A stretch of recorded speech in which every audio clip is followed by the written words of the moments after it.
de mais nada, eu quero saber quem é você. Porque a Luta Livre te conhece como Mário Boy. Mas você, antes de ser Mário Boy, é o Mário Campos, Mário certo? Campos.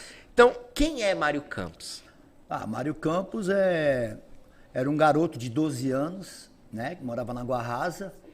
E teve um domingo que eu fui no ginásio lá para ver o pessoal montar o ringue. Aí eu comecei a montar o ringue. Eu entrei na luta livre montando o ringue, né? Então, praticamente minha vida toda é na luta livre. Então, o Mário Campos só existia até os 12 anos. Aí depois dos 12 para frente já foi o Mário Boy, né? Uma criança que brigava muito na rua, tal. Então, a luta livre no meu psicológico me ajudou muito, muito, muito, muito. Você era uma criança agitada, então. Agitada, tal. Viajava o Brasil inteiro com 12 anos. Minha mãe teve que pedir autorização para o Homem Montanha e para o Gran Caruso, que era 2 irmãos argentinos. E na época era na Bandeirantes, na TV Bandeirantes. Era um líder de audiência na época, né? Caraca, mas calma aí. Com 12 anos você foi lá, veio a galera montando e dali você já começou a montar, tipo, precisou de ajuda ou você já se ofereceu? Exatamente isso. Na época era o Nilson, o Chupinho e o Espaguete. Aí ele falou, você não quer ajudar nós a montar o ringue? Nós somos em 4 amigos também. Foi eu, o Amauri, que mora até hoje na Água Rasa, o Zé Roberto e o Amarildo. E a gente foi durante umas 2, 3 semanas. Eles pararam e eu continuei. Aí depois eu passei a ser o encarregado do ringue, eu que montava. Antes dos eventos, o lutador subia lá, olhava, não, tá bem montado, tá bom, tal, tinha tudo certinho. Aí eu já tive uma super responsabilidade de moleque, né, na luta livre, desde os 12 anos, né? E que momento que você virou pra lutar? Já com 12 anos ali montando ringue, você já começou a estudar sobre ou foi mais pra frente? Não, eu fui mais montando o ringue mesmo. Aí tinha um personagem na época, que era o King Kong e seu filho René. E quando a gente ia fazer show, tinha passeata. Os lutadores subiam no caminhão, né? Pra dar uma volta na cidade. Convidando o pessoal que ia ter luta livre e os lutadores saíam em cima dos caminhões. E então, como eu sempre estava lá, eu fazia o papel do macaquinho, eu ia na passeata. Aí fui indo, aí até que um dia faltou um lutador, aí eu fiz uma participação assim, não muito lutando, mas tipo fazendo uma parte cômica na luta livre. Porque a luta livre, no geral, é um contexto de tudo, né? Tem a parte cômica, tem a agressividade. Aí eu comecei fazendo as passeatas, depois eu comecei a entrar numa luta, aí eu já comecei a treinar. Aí com 14 anos eu já estava lutando normal mesmo. Eu estava... Caraca, então muito. Você como o filho do King Kong, não aparecia a sua cara, era todo fantasiado de macaquinho. Exatamente. Quem lutava nessa época era o Mineirinho, que foi o primeiro, né? Aí eu fui, aí depois fui indo, aí eu fui passando por todas as equipes de luta livre, aí o Arces do Ringue parou, aí eu fui pro Gigantes do Ringue, com o Michel Serdan. Aí a mesma situação. Aí lá tinha os personagens que faziam o papel da caveira, né? Eu nem devia falar isso, mas vou falar.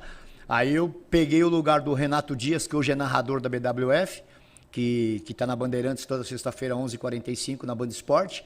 Aí comecei a fazer no lugar dele e fiquei também. Aí já fiquei fixo também. Aí caraca, caramba, é muito massa. Eu sou apaixonado porque meu avô, cara, eu tenho meu avô como um dos homens principais da minha vida, assim, me inspiro muito. Sempre que eu tô em algum problema, em alguma situação mais desafiadora, eu paro, dou uma respirada, faço as minhas orações, penso no meu avô e penso, como que meu avô agiria nessa situação? E eu trago muito uma lembrança do meu avô, porque meu avô era sagrado de assistir luta livre. Ele gostava demais, assim. Então, ter você aqui falar de luta livre traz esse carinho, né? Uma lembrança. Uma lembrança muito boa. E eu lembro que ele gostava de um cara que era um marinheiro lá. Marinheiro não, um pirata. Mas tinha o marinheiro também. Tinha marinheiro também? Marinheiro Júnior. O pirata, eu lembro que quem lutava de pirata, assim... Que tem muitos personagens, né? Começou lutando como o pirata, era o Mozart. Tanto é que ele anunciava o pirata estudante louco e burro. Então ele estava com uma revista, mas era revista de mulher seminu, não era, sabe? Então era um personagem bem legal também. E ele era bem agressivo, era um dos lutadores mais violentos que tinha no Gigantes do Ringue, era o Mozart. Caramba! Então, essa época que você está falando aí do seu avô, em 70, 80... era mais... ele sempre assistiu. A lembrança que eu tenho é dos anos 90 ali com ele. Sim. Mas ele já trazia isso de muitos anos. Nos anos 90 a gente gravou um piloto pra Globo, lá no Rio. com o Vanucci apresentando, o Fernando Vanucci. Ainda teve um problema lá que ele não queria ficar de pé no ringue, porque sempre que ele aparecia na televisão, ele aparecia sentado, né? Aí ele falou, não vou ficar de pé em cima do ringue. Aí o Michel Serra falou, então vamos chamar outro narrador. Aí aceitou. Na década de 60, 50, os 3 mais famosos do Brasil eram Pelé, Roberto Carlos e Ted Boimarino, da luta livre. Os 3 mais famosos do Brasil na época. Caraca. Então a luta livre ela tem história e sempre vai ter. E tem gente, eu dei uma pesquisada... Tem gente que associa você como sobrinho do Ted Boimarino, né? Sim. Mas não tem nada a ver. Não, porque na época eu conheci ele e ele falou, você luta muito, você parecia eu quando lutava. Você luta até mais que eu, ele falou, nesse dia. Aí eu falei, o que você acha de eu fazer uma homenagem para você?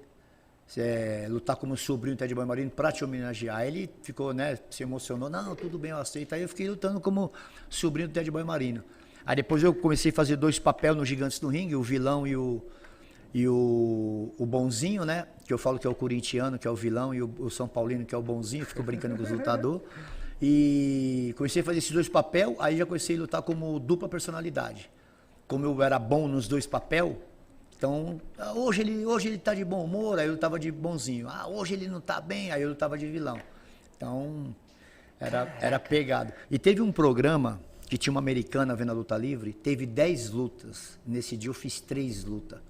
E para você fazer 3 lutas, porque assim, você treina antes de lutar, então você tem que ter, não é coreografia, mas a marcação na cabeça de 3 lutas não é fácil. Que nem você vai dar uma aula de dança, você vai ter 3 aulas de dança diferentes. É muita coisa para você. Bastante informação. Não é fácil. Então eu acho que eu nasci para lutar livre.